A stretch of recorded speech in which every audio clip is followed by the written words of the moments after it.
The cathedral stood like a frozen fortress against the December night. Gothic spires pierced the falling snow, their ancient stone blackened by centuries of Montana winters. 200 guests filled the pews, their breath forming small clouds in the candlelit air despite the roaring fireplaces at either end of the nave. This was not just any wedding. This was the marriage of Isabel Hartley, only daughter of General Warren Hartley, commander of the Northern Defense Coalition, the most protected woman in Montana, the most loved daughter of the most powerful military man in the region. White roses cascaded down the stone pillars. Crystal chandeliers cast dancing shadows across the vaulted ceiling. The organist played Pachelbel's canon, the notes echoing through the sacred space like whispers from another century. The bride wore her mother's dress, silken lace that caught the candlelight like fresh snow. Her mother had died 3 years ago. Cancer had taken Margaret Hartley quietly, peacefully, surrounded by family in a hospice room that smelled of flowers and antiseptic. The dress was all Isabel had left of her, 26 years old, radiant, in love, or so she believed. The groom stood at the altar in his dress uniform. Lieutenant Garrett Ashby, 28 years old, Marine Corps. 3 combat tours in Afghanistan, a Silver Star for valor, a Bronze Star for leadership under fire, medals gleaming on his chest like promises of honor and dedication. Everything appeared perfect, a scene from a winter fairy tale, a military romance for the ages. The general's daughter and the decorated hero. The kind of story that made old soldiers weep with pride and young recruits dream of glory. But 800 meters away, on the bell tower of an abandoned church across the frozen park, someone watched through a different kind of lens. Serena Coldwell steadied her breathing, her eye pressed against the scope of a custom rifle that had no official designation in any military inventory. No serial number, no manufacturing record, a ghost weapon for a ghost operator. The crosshairs moved slowly across the cathedral windows, cataloging every shadow, every movement, every potential threat. She had been in position for 6 hours, since before dawn, watching the setup, the arrivals, the careful choreography of a military wedding. Her muscles had not moved more than 3 inches in all that time. Her heart rate held steady at 52 beats per minute, the patience of a predator at rest. The snow had been her ally. Muffling sound, obscuring sightlines. Her white winter ghillie suit made her invisible against the stone and ice. Even her breath dispersed through a specialized mask that prevented the telltale fog that could betray a sniper's position. She was 33 years old, 5'7", 130 pounds of muscle and scar tissue. Her hands were steady, her vision was sharp, her mind calculated probabilities and trajectories with the mechanical precision of 2 decades of training. This was what she had been built to do. This was what terrified her most. Serena Coldwell should not have been there. Officially, she had died 5 years ago in a training accident in the Arctic. The funeral had been closed casket. The file had been sealed. The legend had been buried deep in classified archives that most generals would never see. But General Warren Hartley knew the truth. He had been the one to help her disappear after the mission that broke her, after she lost her husband, after Captain Declan Mercer bled out in the Russian snow while she watched through a scope 2,000 meters away, unable to help, unable to save him, unable to do anything but listen to him die over the radio. The general's message had reached her 3 days ago. A courier who knew only to leave a package at specific GPS coordinates in the Alaskan wilderness. Inside, a single wedding invitation and a handwritten note. Protect her like you once protected your team. I know what I'm asking. W.H. Serena had burned the note immediately, had told herself she would not come, had packed her gear anyway, because some debts transcended promises. Some obligations ran deeper than fear. Some connections could not be severed by time or distance or trauma. She had walked to the locked cabinet in her bedroom, opened it with a key she wore on a chain around her neck, the key she had sworn she would never use again. Inside was the rifle, custom built, no serial numbers, no official designation, the weapon that had made White Raven a legend, the tool that had ended 297 lives and saved thousands more. She lifted it carefully. The weight felt foreign and familiar at the same time, like greeting an old friend who had betrayed you, or whom you had betrayed. 297 confirmed kills, every one of them intentional, every one of them justified, every one of them haunting her dreams. Just this once, she had whispered to the empty cabin, just to keep her safe, then never again. Through the scope, she watched Isabel smile at something her father whispered. The young woman had her mother's eyes, bright and determined.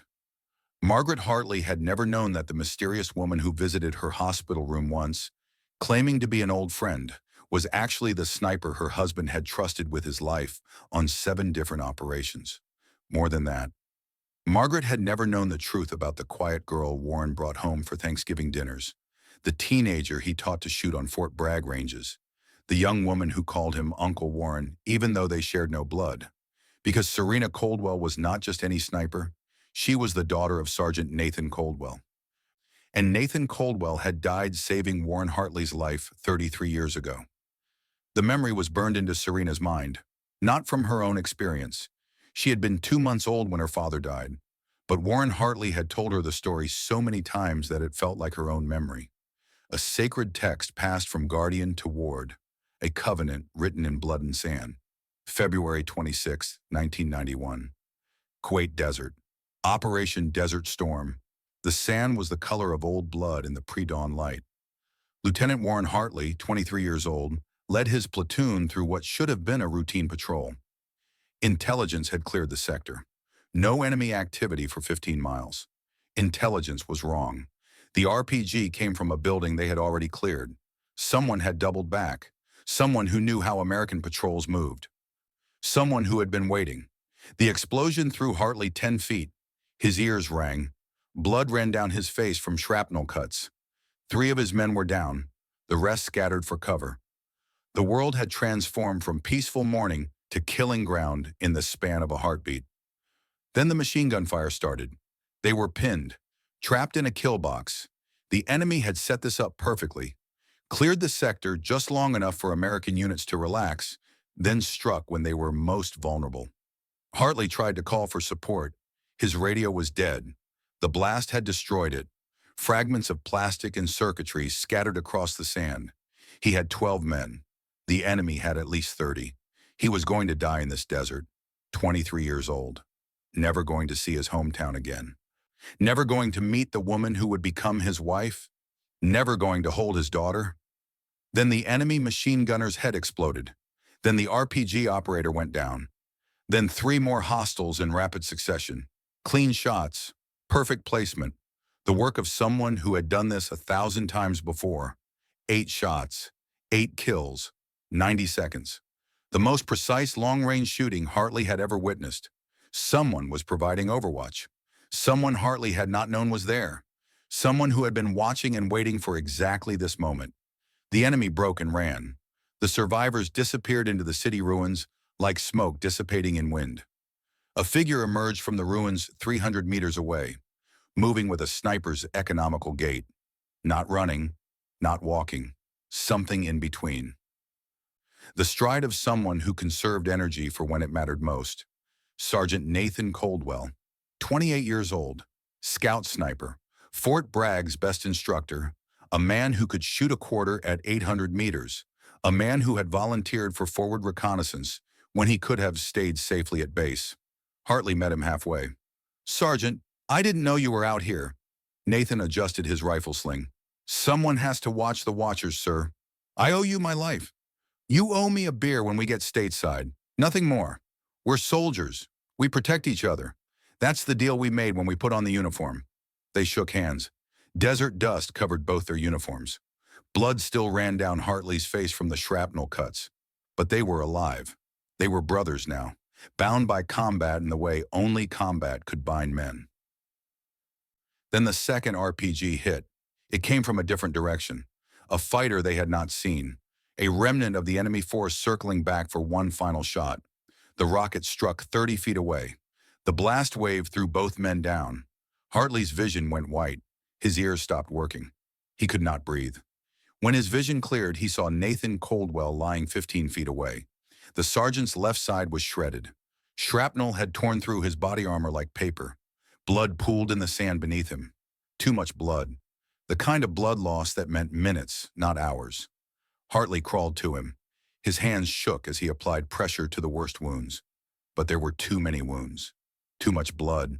Too much damage for one medic to fix in the middle of a desert with limited supplies. Nathan's eyes were open, focused. He grabbed Hartley's wrist with surprising strength, the grip of a man who knew his time was measured in heartbeats. "Listen to me." His voice was steady despite the pain. "I have a daughter, Serena, 2 months old. My wife died in childbirth. She's with my sister in North Carolina. Don't talk. Medevac is coming. They'll fix you up. Promise me." Nathan's grip tightened. "Watch over her. Make sure she knows her father died doing something that mattered. Make sure she knows I loved her. I promise, on my honor, she'll never be alone." Nathan smiled, blood on his teeth. "Good. That's good." His grip relaxed. "Funny thing, I saved 12 lives today. Couldn't save my own." "You saved us all. You're a hero. Your daughter will know that. I'm a father who won't see his daughter grow up. Make sure she becomes someone who makes the world better. Not just a warrior, a protector." "I will. I swear it." Sergeant Nathan Coldwell died 60 seconds later, before the medevac arrived, before the chaplain could administer last rites, before Hartley could tell him that he would do more than just watch over Serena. He would raise her, teach her, make her into the warrior her father had been. But also something more, something better. Because that was what Nathan would have wanted. That was what honor demanded. That was the price of being saved. The desert sun rose over the killing ground, and Lieutenant Warren Hartley made a vow that would define the next 33 years of his life.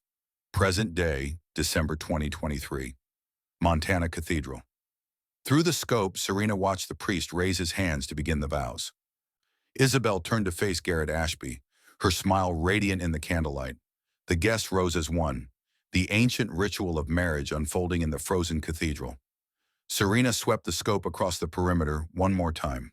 Check the windows. Check the doors. Check the sightlines. Check the shadows. Check everything twice. Assume nothing. Trust nothing except your training and your instincts. Everything looked clear. Maybe the general's instincts had been wrong. Maybe she had made this journey for nothing. Maybe Isabel would marry her captain and live happily ever after. Maybe Serena could return to Alaska with her promise kept and her conscience eased. Then she saw it, a glint of metal in the tree line, 200 meters from the cathedral's east entrance, then another, then 3 more. The distinctive reflection of weapon optics catching ambient light. Her heart rate kicked up to 60. She switched to thermal imaging, 12 heat signatures, moving in tactical formation, approaching from 3 directions, professional spacing, military discipline, the kind of coordination that came from years of training and real combat experience. They wore thermal dispersing suits, which meant they knew they might be watched, which meant they had planned for counter-sniper operations, which meant this was not a random attack. This was a professional military operation. Serena's thumb flipped the safety selector to fire. Her breathing slowed to 4-second cycles. Exhale, hold, inhale, hold. The discipline that separated professionals from amateurs. Inside the cathedral, the priest asked if anyone objected to the union. Outside, where 12 armed figures emerged from the darkness, and on the bell tower, a ghost prepared to remind the world why they called her White Raven. The east doors exploded inward at exactly 8:47 p.m. Not with explosives. Too crude, too loud, too much risk of casualties that might include the primary target. Instead, the assault team used a hydraulic ram, the kind that SWAT teams employed, the kind that turned ancient oak doors into kindling in 2 seconds flat. The 800-year-old doors lasted exactly that long. Then came the flashbang, 170 decibels, 8 million candela, enough to temporarily blind and deafen everyone within 30 feet. The guests screamed, dropped to the floor, covered their heads. Serena tracked the first shooter through her scope. Male, 6'2". Moving with the fluid efficiency of special operations training, his weapon was a customized assault rifle with a suppressor. Professional grip, professional stance, professional movement. This was not an amateur. Behind him, 11 more operators swept the room with synchronized precision. They moved like water flowing around obstacles, never crossing each other's lines of fire, never blocking each other's angles. 4 through the east entrance, 4 through the west. 4 held the north exit. Classic tactical assault pattern. The cathedral security team reacted within 3 seconds. 6 military police officers, all armed, all trained. One managed to draw his sidearm before a suppressed 3-round burst dropped him. Not killed. Shot in the leg and shoulder. Professional work. They wanted hostages alive. Guards disabled but not dead. Through her scope, Serena tracked the assault leader. He moved differently from the others, with the absolute confidence of someone who had run operations in far more dangerous places than a Montana cathedral. He strode directly toward the altar, where Isabel stood frozen, her white dress stark against the chaos. A bride transformed from princess to hostage in the span of seconds. Garrett Ashby tried to step in front of his bride, trying to be the hero, trying to protect the woman he loved. The assault leader swept him aside with a rifle butt to the stomach. Professional, efficient, brutal. The captain went down hard, gasping. General Warren Hartley moved next, reaching for a concealed weapon that protocol said he should have, but security regulations said he could not carry at his own daughter's wedding. The assault leader shot him. Serena's finger moved to the trigger, her crosshairs centered on the shooter's head. 800 meters. No win. Clear shot. The kind of shot she had made 1,000 times. But Isabel was 2 feet from the target, and 12 other shooters controlled the room. If Serena fired now, they would kill everyone, including Isabel, including Hartley. The mathematics of violence did not work in her favor. The assault leader pressed his weapon against Isabel's temple. General Warren Hartley. His voice carried over the sobbing guests. Deep, confident, the voice of someone used to command. You've been shot in the shoulder, painful but not fatal. You have approximately 4 minutes before you lose consciousness from blood loss. I suggest you spend that time wisely. Hartley pressed his hand against his shoulder. Blood seeped between his fingers. His face was pale, but his eyes were sharp, calculating. Who are you? The assault leader pulled off his balaclava. Serena's scope captured his face clearly. Late 40s, scar across his left eye, cold professional features that had seen too much combat and lost whatever humanity they once held. My name is Roman Voss, former Master Sergeant, Phoenix Division. He paused for effect. You remember us, don't you, General? The unit you destroyed, the soldiers you betrayed, the brothers you sent to prison or death. Hartley's expression did not change. Phoenix Division committed war crimes. I presented evidence. Justice was served. Justice, Roman laughed. The sound was ugly, bitter. The laugh of a man who had lost everything and wanted the world to burn. You murdered 40 careers. Sent 12 men to prison. My brother Thomas was executed for crimes he committed under orders. The chain of command goes up, General, but somehow only the operators bled. He grabbed Isabel's arm, pulled her away from the altar. Now I'm here to balance the scales. Give me the Phoenix Vault access codes, or your daughter dies screaming. Serena processed the information. Phoenix Division. She knew the name. Hartley had commanded the oversight unit that monitored black operations in the Balkans during the 90s. The war crimes had been real. Torture of civilians, execution of prisoners, sales of American weapons to Serbian warlords. Hartley had been the one to blow the whistle, to present evidence that destroyed careers and sent men to military prison. She should have anticipated revenge. Through the scope, she watched the assault team deploy signal jammers, cutting off all cell and radio communication. Another pair fired smoke canisters toward the remaining security positions. Within 30 seconds, the cathedral interior became a maze of obscured sightlines. Serena lost visual on Isabel. She had perhaps 20 seconds before they disappeared into the forest. 20 seconds to decide. Fire and risk Isabel, or let them go and hunt them later. Her finger tightened on the trigger. Not a killing shot. A message. A warning. A promise of what was coming. She aimed at a spotlight mounted above the north exit. Exhaled halfway. Squeezed. The suppressed shot whispered through the night. 800 meters away, The spotlight exploded in a shower of sparks and glass. The assault team flinched, scattered. Their formation broke for just a moment. Professional training overridden by instinct, by the knowledge that someone out there could reach out and touch them. Roman Voss looked up, scanning the rooflines and towers. His eyes passed over Serena's position twice, but she remained perfectly still, trusting her camouflage, trusting decades of experience that had taught her how to become invisible. After 5 seconds, he barked an order. The team regrouped, moving faster now, dragging Isabel into the night, into the forest, into the darkness where Serena would hunt them. She tracked them through thermal as they entered the tree line. Then she noticed something that made her blood run cold. A spray-painted mark on a tree trunk. White paint, the outline of a raven in flight. Crude but unmistakable. She climbed down from the bell tower, moved through the forest with calculated silence, found the marked tree, knelt beside it, ran her gloved fingers over the paint, still tacky, made within the last hour. This was deliberate. Roman Voss had left her a trail marker. He wanted her to follow. He wanted her to come. But then Serena noticed something else. The raven symbol was not spray-painted. It was carved deep into the bark. The paint was fresh, but the carving beneath it was not. She pulled out her tactical knife, scraped away some of the white paint. The carving beneath was dark, stained with sap and dirt, at least 6 months old. Roman Voss had not left this marker tonight. He had left it months ago, before the wedding, before Isabel's engagement, before Garrett Ashby had even proposed. This attack had been planned for half a year, every detail choreographed. The wedding date, the cathedral location, the security protocols, all of it designed to draw Serena out of hiding. They knew she was alive. They had found her cabin in Alaska, had been watching her for months, waiting for the perfect moment to strike. And Garrett Ashby's romance with Isabel had not been love.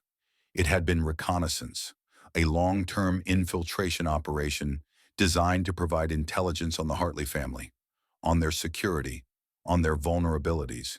This was not revenge. This was a hunting operation, and Serena had been the prey all along. They had baited the trap with the one thing they knew she could not resist: family. The lumber facility sprawled across 3 acres of frozen ground, 14 kilometers west of the cathedral, abandoned for a decade. 2-story main building at the center, 3 warehouse structures with collapsed roofs. The whole complex surrounded by a chain-link fence that had rusted into irrelevance. Serena established her position on a ridge 300 meters north. From here, she had line of sight on most of the complex. The mercenaries had chosen well. Good sight lines, multiple exit routes, difficult to approach without being seen. Through her scope, she cataloged every detail. 2 sentries outside, rotating positions every 15 minutes. Disciplined, predictable. The others remained inside where heat signatures showed them clustered on the 2nd floor. Her thermal scope picked up something interesting, a heat signature much hotter than human body temperature. Generator, they had brought their own power supply. Professional-grade equipment. That meant satellite communications, possibly video feeds. They were not just holding Isabel for ransom. They were staging a performance, broadcasting it, making sure Warren Hartley could see his daughter in captivity. She pulled out her directional microphone, aimed it at the 2nd floor windows. "General's got 20 minutes to comply or we start sending pieces." Roman Voss, the assault leader. "Make sure the video feed is clean. I want him to see everything." "Satellite uplink is stable, but we've got a problem. Local police have roadblocks within 30 kilometers. We'll need to move her before dawn. Then we move her. Once we have the codes, we eliminate the witnesses and disappear. Phoenix Vault contains enough classified intelligence to keep us comfortable for life." Serena's jaw tightened. Phoenix Vault, the blackest of black operations archives. Details of every illegal operation Phoenix Division had conducted over 2 decades. War crimes evidence, torture documentation, classified methods that could never see daylight. If those files went public, careers would be destroyed. Lives would be ruined. The victims of Phoenix Division would be victimized again when reporters and lawyers dug through the details. She could not let that happen, but first she needed to reduce their numbers. She studied the 2 sentries. The first was stocky, wearing a heavy parka. He kept reaching for something in his left pocket, probably a lighter. Smoker. He paused for 3 seconds every time he completed a circuit. The same spot every time. A pattern. Serena pulled 3 small speakers from her pack. Military-grade directional audio devices, technology designed for psychological operations, for making the enemy hear things that were not there. She programmed them with simple audio files, the distinct crack of her rifle shot, the whisper of movement through brush. Her own voice synthesized from samples, distorted, ghostly. She placed the first speaker 30 meters south of her actual position, attached it to a tree at head height, programmed it to activate in 10 minutes. Then she moved west, placing 2 more speakers in a triangular pattern, each one programmed to fire in sequence, creating the illusion of her moving through specific coordinates, creating the illusion of a hunter stalking prey. At 10:41 p.m., the first speaker activated. The recorded gunshot echoed through the trees, perfectly mimicking her rifle's suppressed report. The 2 forest teams immediately converged on the location, moving fast, moving loud. They found nothing but a speaker mounted to a tree. "It's a diversion," Roman's voice came over the radio. "All teams return to base, now." But before they could move, the second speaker fired, then the third. And from the speakers came Serena's voice, synthesized and distorted, but unmistakably hers. 12 targets, 11 remaining. A lie. She had not killed anyone. But they did not know that, could not know that. And the fear of not knowing was more powerful than the reality. White Raven. The words crackled over their radio frequency. Impossible. She died 5 years ago. Training accident in the Arctic. Closed casket funeral. Then we're being haunted. Roman's voice cut through the chatter. Cold, commanding. "All units, Phantom Protocol, now." Serena's blood ran cold. Phantom Protocol. She knew that designation. A contingency plan specifically designed for counter-sniper operations. A tactical response developed to neutralize lone operators. They had prepared for her. Not just anticipated her presence, prepared for it, trained for it. Built their entire operation around the assumption that White Raven would appear. This was not revenge. This was a hunting operation. And she had walked straight into the trap they had spent 6 months building. Roman continued over the radio. "She's real. She's here.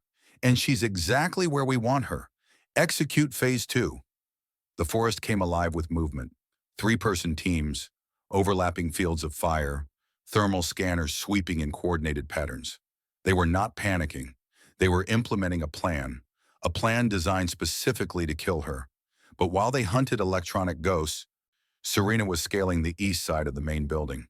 She had spotted a maintenance ladder during her initial reconnaissance, rusted but functional. She climbed in complete silence, her movements fluid and controlled. The second-floor window was locked but not reinforced.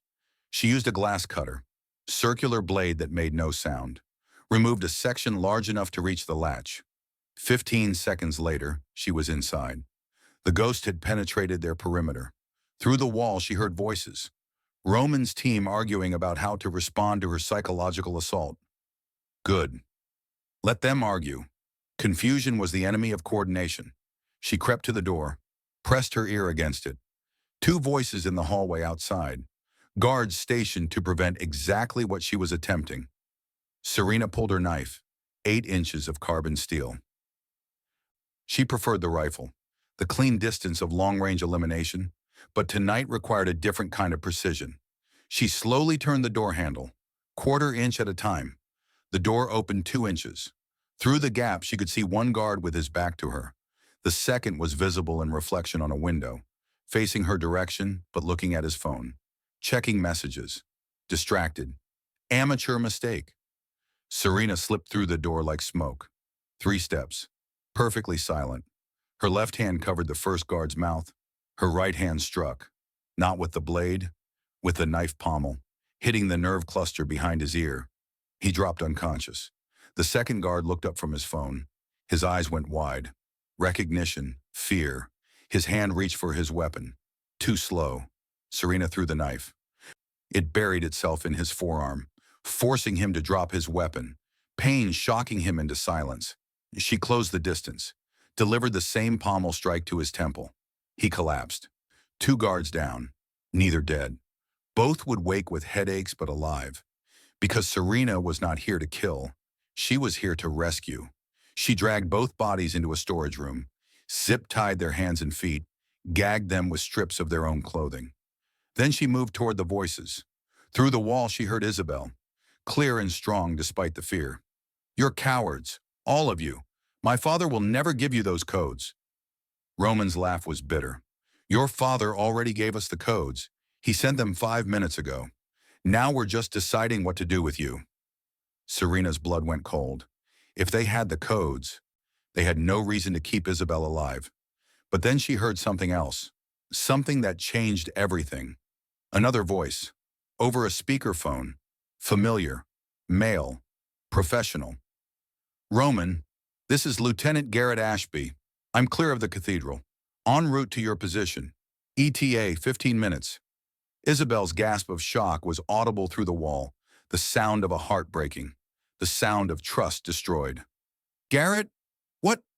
What is this?" "Good work, Captain." Roman's voice dripped with satisfaction. "Your performance was perfect. Oscar-worthy. Phoenix takes care of its own. Once we regroup, we move the asset and complete extraction." "Understood. I'll have additional intel on Hartley's security protocols. The old man trusted me completely, told me everything about his classified operations, about White Raven, about the contingency plans. Garrett Ashby, the groom, the decorated Marine, the man Isabel loved, the man she was supposed to marry, a sleeper agent, Phoenix Division, 2 years infiltrating the Hartley family. Romancing Isabel for access to her father. Through a crack in the door, Serena could see into the main room. Isabel sat bound to a chair, her wedding dress torn, mascara running down her face, but her eyes blazed with fury. "You bastard!" Her voice shook, not with fear, with rage. "I loved you. I was going to spend my life with you, and you were just using me. You were a mission, Isabel." Garrett's voice came through the speaker, cold, professional. "I did my job. Phoenix Division looks after its soldiers. Your father destroyed us. Now we destroy him. My father is a hero. You're a traitor. I'm a patriot who served his country and was betrayed." Roman stepped into Serena's line of sight. He grabbed Isabel's face, forced her to look at him. "Your father taught you fairy tales. The real world doesn't care about honor. It cares about power. And we're about to have enough power to make everyone who wronged us pay." Then Isabel did something that stunned everyone in the room. She smiled, defiant, fearless, beautiful in her courage. "You think you're winning? You have no idea how badly you've already lost. Big words for a hostage. I'm not a hostage, I'm bait, and the trap is about to close." Roman's eyes narrowed. "What are you talking about?" "She's already here, inside your perimeter, taking your men down one by one. And when she gets to this room, you're all dead." "Who?" "White Raven." Isabel's smile widened. "She's my godmother, and she's the angel of death you idiots just summoned. She's killed 297 people, never missed a shot, never failed a mission, never let anyone she loves die."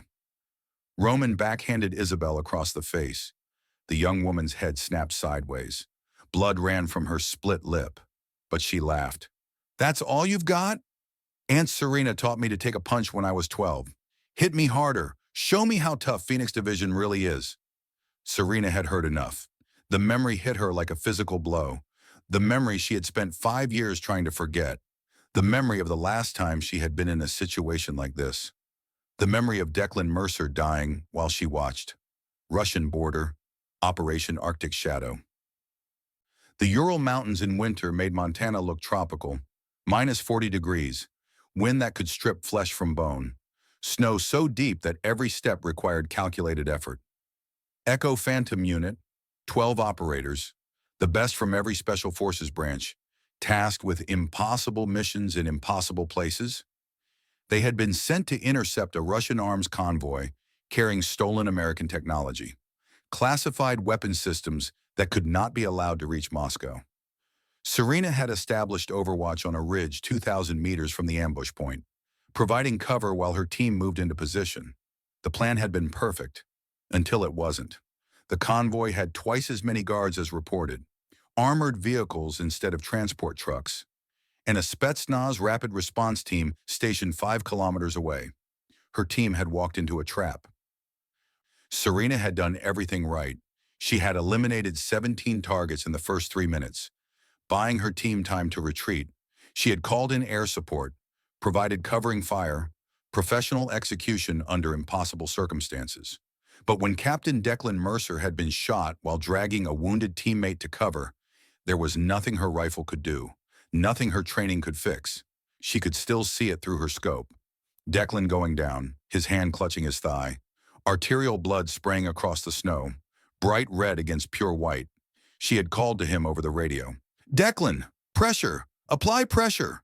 His voice had come back, strained but controlled. Professional, even in dying. "Can't reach it, Raven. Angle's wrong. You need to get the team out. Mission first. Medevac is 3 minutes away. You can make it. Just hold on." "We both know that's not true." A pause, labored breathing. "I love you. Tell my mother I died well. Tell her I saved my team. Declan, please, don't do this. Don't leave me. You're White Raven, still undefeated, still perfect. Keep that record clean." His voice was fading, each word requiring more effort. "Love you so much. So proud of you. You're the best thing that ever happened to me." Then silence. Just the wind over the radio, and Serena screaming his name into the empty channel, begging him to answer, knowing he never would. She had finished the mission, provided cover while the rest of her team extracted, confirmed 17 kills, 0 friendly losses, except for the one that mattered most. Then she had gone back to base, filed her after-action report, listed Captain Declan Mercer as KIA, and requested immediate discharge.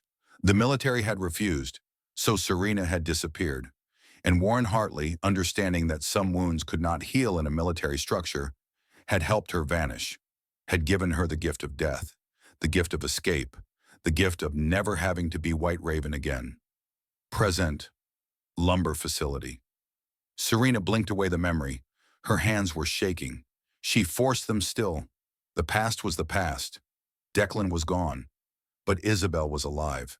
And this time, Serena would not be too late. She twisted the flashbang's primer, kicked the door open, and through. The explosion was blinding, deafening. Before the sound finished echoing, she activated an EMP device, tossed it inside. Every light went dark. Every radio died. Every night vision goggle became useless weight. The room became a tomb of darkness. Serena had closed her eyes before the flashbang detonated. Now she opened them, seeing shapes where others saw nothing. 5 years of living in Alaska's winter darkness had trained her eyes to function with almost no light. She moved through the door like a wolf into a sheep pen. The first operator was stumbling, hands over his ears, completely disoriented. Serena swept his legs, drove her knee into his solar plexus, struck the nerve cluster under his jaw. Down in 3 seconds. The second managed to raise his weapon. She grabbed the barrel, redirected it as he fired. The suppressed shot went wild. She stripped the weapon, reversed it, used it like a club. Down. Third and fourth came together, better trained. They had fought in darkness before. Serena dropped under a grab, drove her palm into the third man's knee. The joint gave with a wet pop. His scream covered the sound of her rolling, coming up behind the fourth, delivering a knife strike to his thigh. Disabled, not dead. 4 down, 4 remaining. "She's here, in the room. White Raven is in the room." Muzzle flashes lit the darkness like lightning. Bullets tore through air where Serena had been half a second before. She was already moving, using the sound of their breathing, the small movements that betrayed position. The fifth operator tried to back toward the door.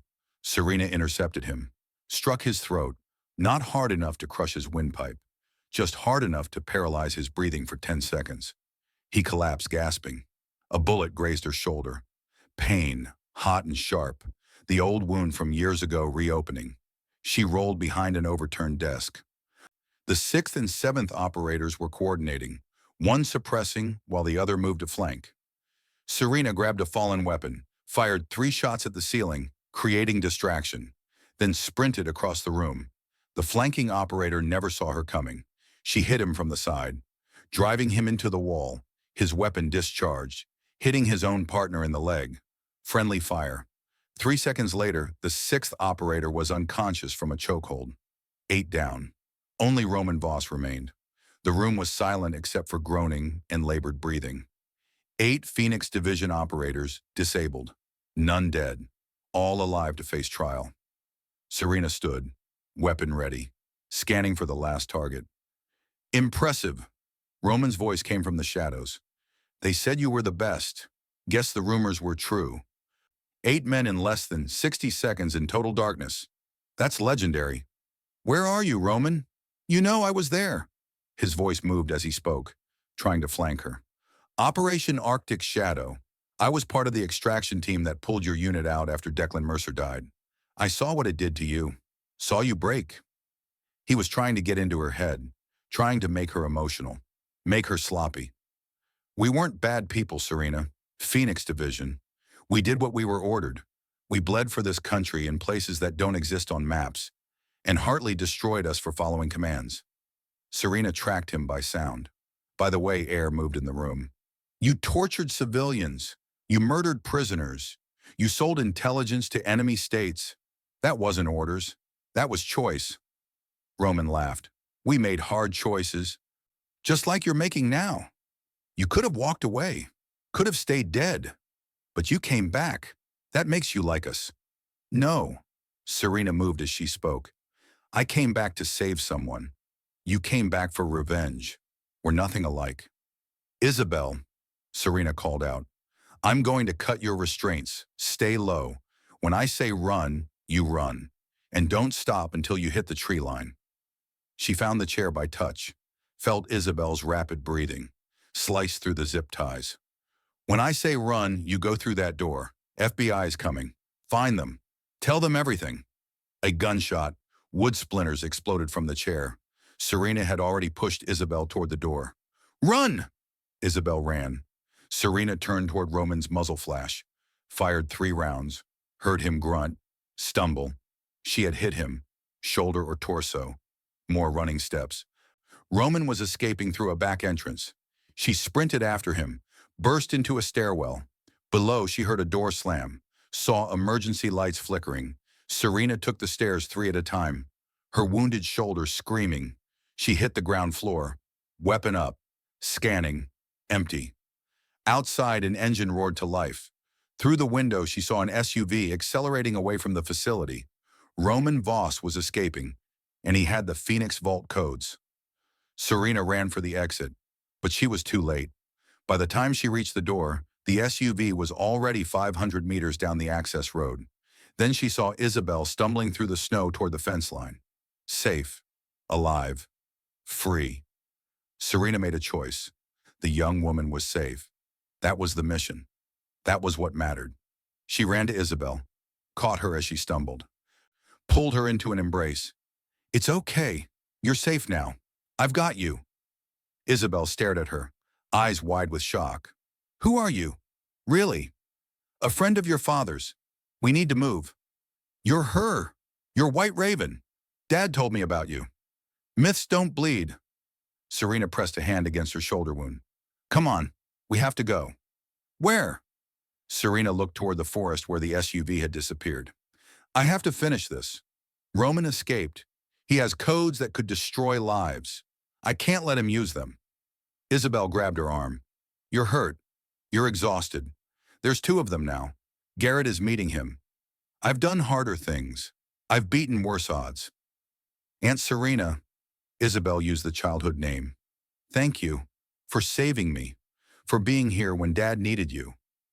Thank your grandfather. Serena's voice softened. Nathan Coldwell. He's the reason I'm here. His sacrifice. His legacy. They embraced briefly. Then Serena was moving again. Into the darkness, following the tire tracks in the snow. Behind her, Isabel called out, Finish this. For my dad. For you. For everyone they hurt. Serena did not look back. White ravens never did. Dawn was still 3 hours away when Serena began the pursuit. The tire tracks told a clear story. Two vehicles heading west toward the mountain pass. Professional extraction route. She pulled out her tactical computer, called up the topographic map, studied the terrain. Thompson Pass, a narrow canyon where the road wound between two peaks. 14 miles west, the only viable route to Whitefish Airfield 40 miles beyond. If Roman and Garrett reached that airfield, they would disappear. Private charters. No questions asked, no extradition. Gone. There was one point where the pass narrowed to a bottleneck. Sheer cliffs on both sides. The road exposed for 800 meters. Perfect kill zone. But to reach that overlook before the SUVs passed through, she would need to cover 23 miles of wilderness on foot, carrying 40 pounds of gear, with a bullet wound in her shoulder, in sub-zero temperatures. 23 miles in under 2 hours.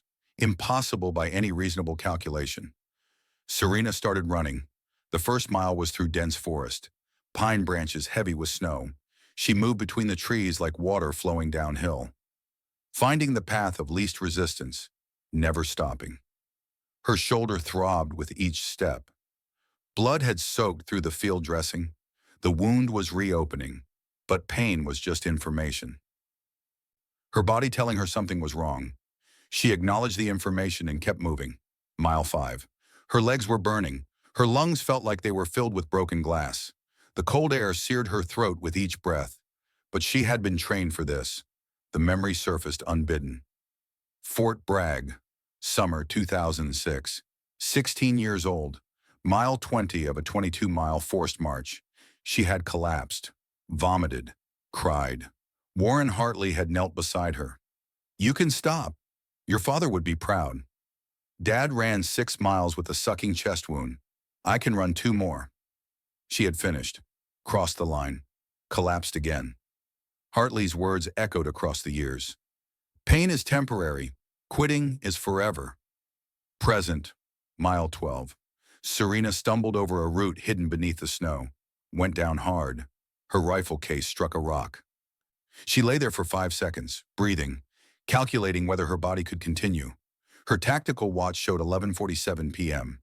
She had been running for exactly 1 hour, 12 miles. Good pace, but not good enough. She needed to push harder. Impossible. But she stood up anyway, kept running anyway, because impossible was just where Coldwell started. Mile 15 brought her to a ridge, steep, rocky. Her legs screamed in protest as she climbed. Halfway up, she fell again. This time she vomited. Nothing but bile. Her body was cannibalizing itself for energy. Declan's voice echoed in her memory. Redefine what can't means. You're Nathan Coldwell's daughter. The impossible is just where you start. She had let him down once, been too far to save him, but she would not fail Isabel, would not fail Hartley, would not let her father's sacrifice mean nothing. Serena crested the ridge. Below, she could see Thompson Pass, the road snaking through the canyon. In the distance, headlights, 2 vehicles moving fast. Her targets. She checked her watch. 12:23 a.m. She had covered 18 miles in 96 minutes. Impossible pace. Her body was destroying itself. 5 more miles to the overlook position. She did not have 5 miles left in her legs. She ran anyway, mile 20. Her right knee gave out. Something torn. Cartilage or ligament. She wrapped it quickly with athletic tape. Kept moving. Limping now. Mile 22. She was no longer running. Stumbling forward. Driven by will alone. Her shoulder wound had reopened. Blood ran down her arm, freezing in the cold air. Mile 23. She fell for the final time. Could not get up. Every system shutting down. Every reserve depleted. Every limit exceeded. Through blurring vision, she saw the overlook. 100 meters ahead. The perfect shooting position. 100 meters might as well be 100 miles.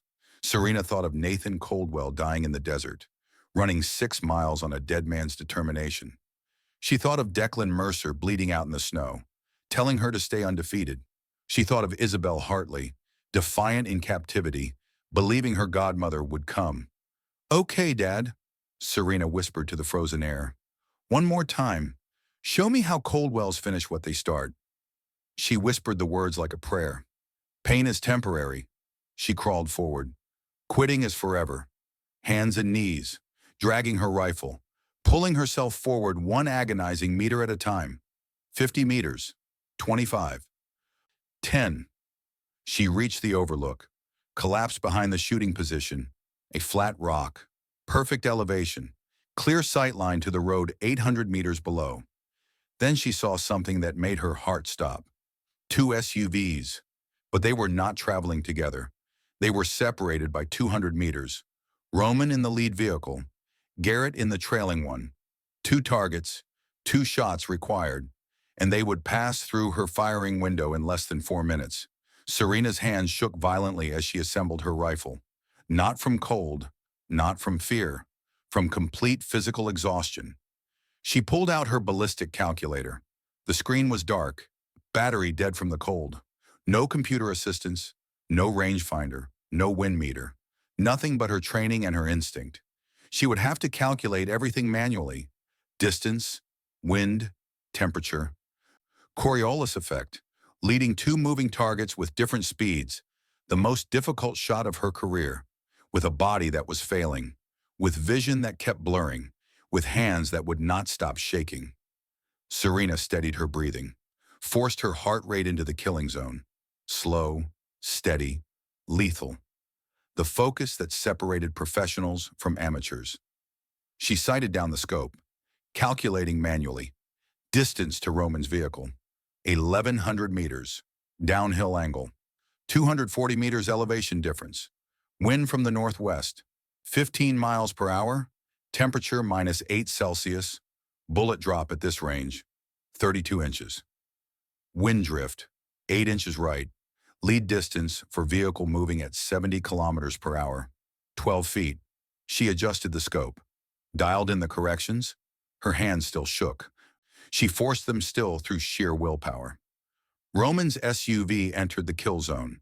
3 seconds until optimal firing window. 2 seconds. 1. Serena exhaled halfway. The crosshairs settled on a point 12 feet ahead of the vehicle. Leading the target, trusting the math. Trusting her instinct. She squeezed the trigger. The rifle bucked against her damaged shoulder. Pain exploded through her body, but she was already working the bolt, chambering the second round. Through the scope, she watched her first bullet fly, 1,100 meters, through variable wind, dropping, curving, impact, but not where she had intended. The bullet struck the windshield, not the tire, not a disabling shot, a killing shot. The vehicle had accelerated in the half-second between her calculation and her shot. The lead distance had been wrong by 2 feet. And those 2 feet meant the difference between mercy and murder. The windshield exploded. Roman's head snapped back. The SUV swerved violently, left the road, rolled 4 times down a 40-foot ravine. Serena's breath caught.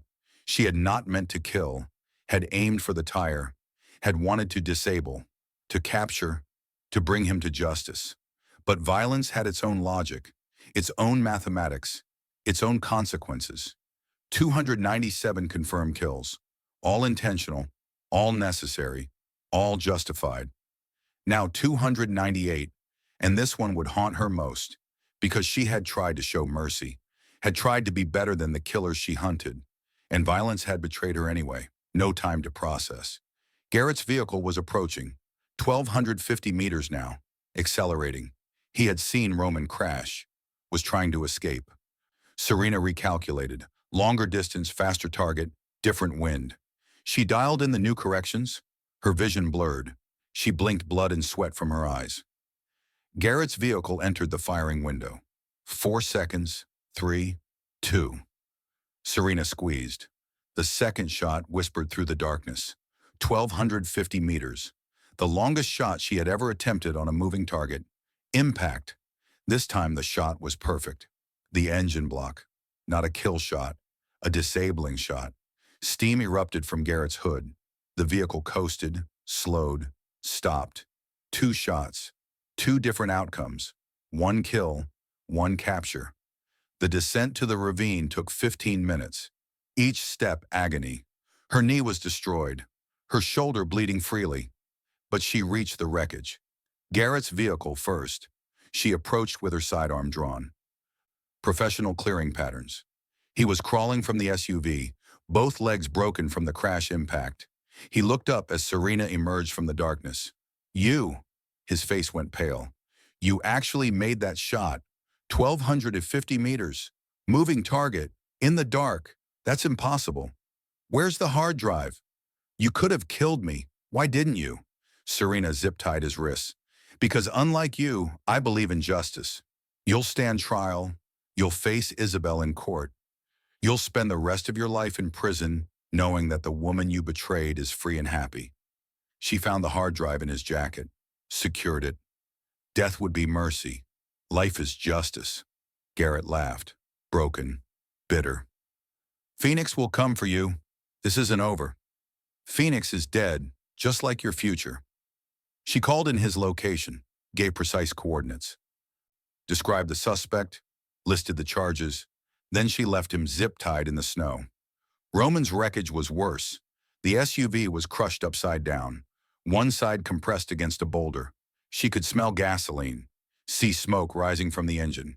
Through the shattered windshield, she could see Roman, trapped. The steering column had impaled through his abdomen. Blood pooled beneath him. Too much blood. He was dying. Serena crawled into the wreckage. Glass cut her hands.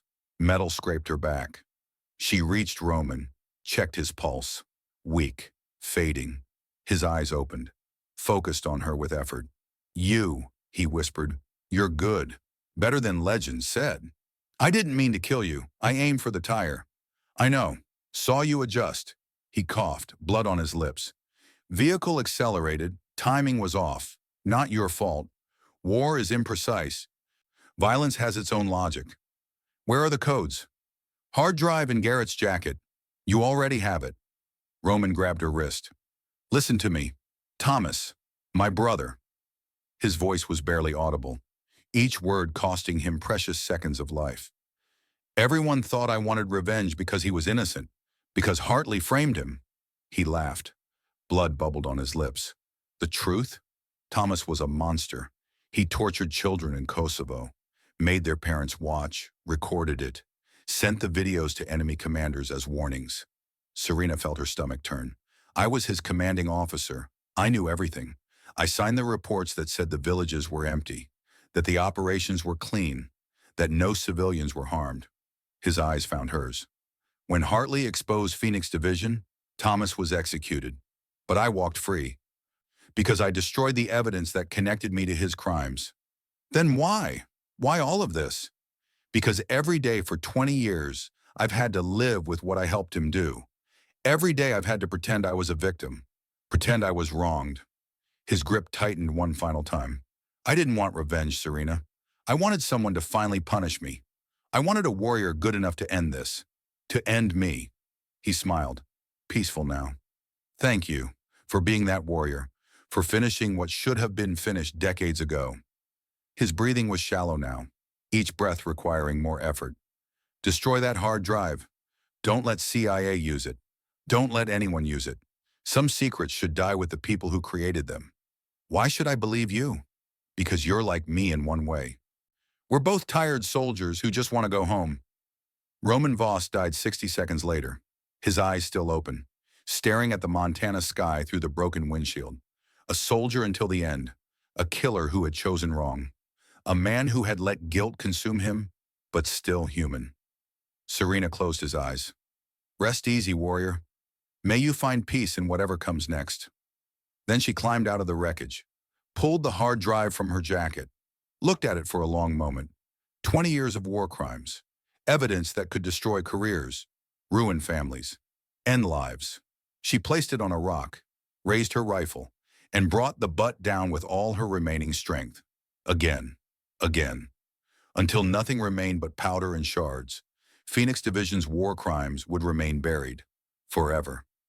In the distance, sirens wailed, FBI, police, medevac.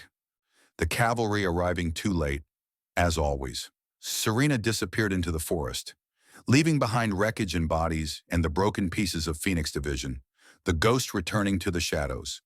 Great Falls Military Hospital. Christmas morning, the sun rose over the mountains, painting the snow gold and pink. Achingly beautiful. Warren Hartley sat in his hospital bed, left arm in a sling, shoulder bandaged, but alive, awake. Isabel sat beside him, holding his good hand. The door opened. Serena walked in, bandaged shoulder, wrapped knee, face drawn with exhaustion, but alive. Hartley stood, winced from the shoulder wound, did not care. He crossed to her in 3 steps, pulled her into an embrace. Nathan would be so proud. His voice was thick. I'm proud. You've gone above and beyond any debt. You saved my daughter. You honored your father. It wasn't about debt. Serena's voice was steady. It's about family. You and Isabel. You're all I have. Isabel joined the embrace. 3 people bound by violence and love and sacrifice. 3 generations connected by the choices of men long dead. You saved my life, Isabel said. You showed me what real courage looks like. Live well, love better, choose wisely next time. Serena smiled, tired but genuine. And maybe let your father vet the next boyfriend. They laughed. The sound was cathartic, breaking the tension, releasing the trauma. Hartley grew serious. I have a proposition. Fort Bragg needs a new senior sniper instructor. The job is yours if you want it. Teaching the next generation. Passing on what your father taught you. What Declan taught you. Serena was silent for a long moment. I swore I'd never touch a rifle again after Declan died. Your father didn't teach you to kill. He taught you to protect. There are 200 young soldiers who need that wisdom. One condition. Serena met his eyes. I teach them that honor comes before mission. Always. That some things are worth dying for, but more things are worth living for. Deal. They shook hands. Old soldier and young warrior, mentor and student, family, Fort Bragg. 6 months later. The sun was warm on Serena's face, a welcome change from Alaska winters and Montana warfare. She stood behind 15 female recruits, watching them sight their rifles, adjust their breathing, calculate the wind, learning the craft, learning to be warriors with souls. A sniper's greatest weapon isn't the rifle, she called out. It's certainty, certainty in your purpose, certainty in your values. My father had it, I found it, so will you. She paused. But remember, with skill comes responsibility.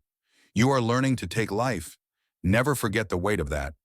The recruits fired. 15 shots. 15 targets at 800 meters. 12 hits. 3 misses. Better, but better isn't good enough. You shoot until perfect is routine, until impossible becomes expected. Warren Hartley watched from the observation deck. His shoulder had healed. The scar remained, a reminder of the night that almost cost him everything. He watched Serena instruct the recruits, watched her patience, her precision, her grace. Nathan would be so proud, he thought. Your daughter became everything you hoped she would be. A car pulled up at the range gate. Isabel stepped out, smiling, radiant in the summer sunshine. Next to her, a young man in Army uniform. Medical insignia, Lieutenant Connor Bellamy, thoroughly vetted by both Serena and her father. Background check, psychological evaluation, reference interviews, the works. Aunt Serena, Isabel called. I want you to meet someone. Serena walked over, shook the young man's hand, read his eyes, saw sincerity, saw kindness, saw everything Garrett Ashby had pretended to be, but never was. Ma'am, I'm Lieutenant Connor Bellamy, Army medic. I've heard a lot about you. All bad, I hope, he laughed. All terrifying, which means I'm going to treat Isabel like the most precious thing in the world, because I'd rather face enemy fire than you. Smart man, Serena smiled. Much better choice this time, Isabel. I learned from the best. Isabel hugged her. I'm also thinking about joining the reserves, learning to shoot, understanding what you and Dad do.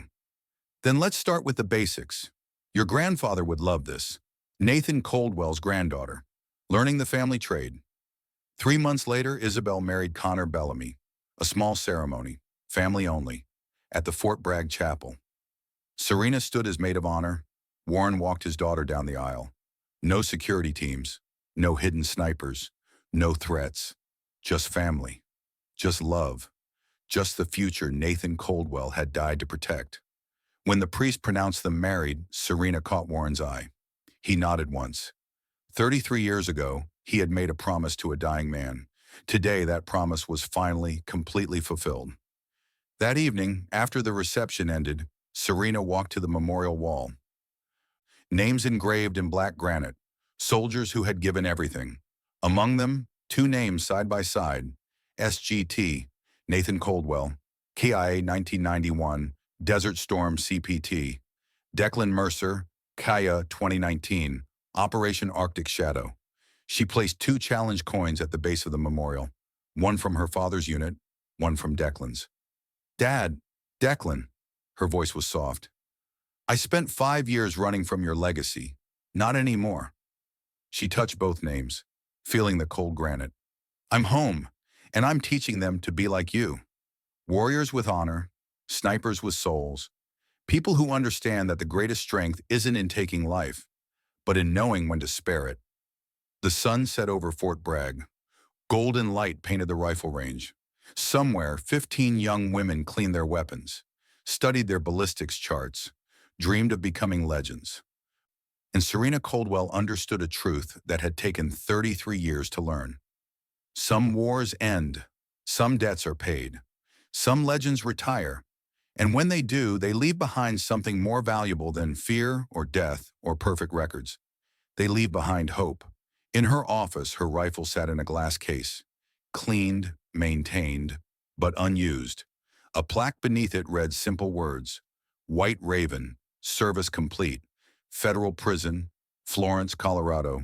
1 year later, Garrett Ashby sat in his cell, 23 hours a day in isolation, 1 hour of yard time, no contact with other prisoners, life imprisonment, no parole. The guard passed his cell. Mail call. Nothing for you, Ashby, again. Garrett stared at the concrete wall. Phoenix Division was dead. Roman Voss was dead. His life was over. And somewhere in North Carolina, the woman who destroyed him was teaching the next generation to be better than he ever was. Justice, it turned out, was real after all. Fort Bragg, Memorial Wall.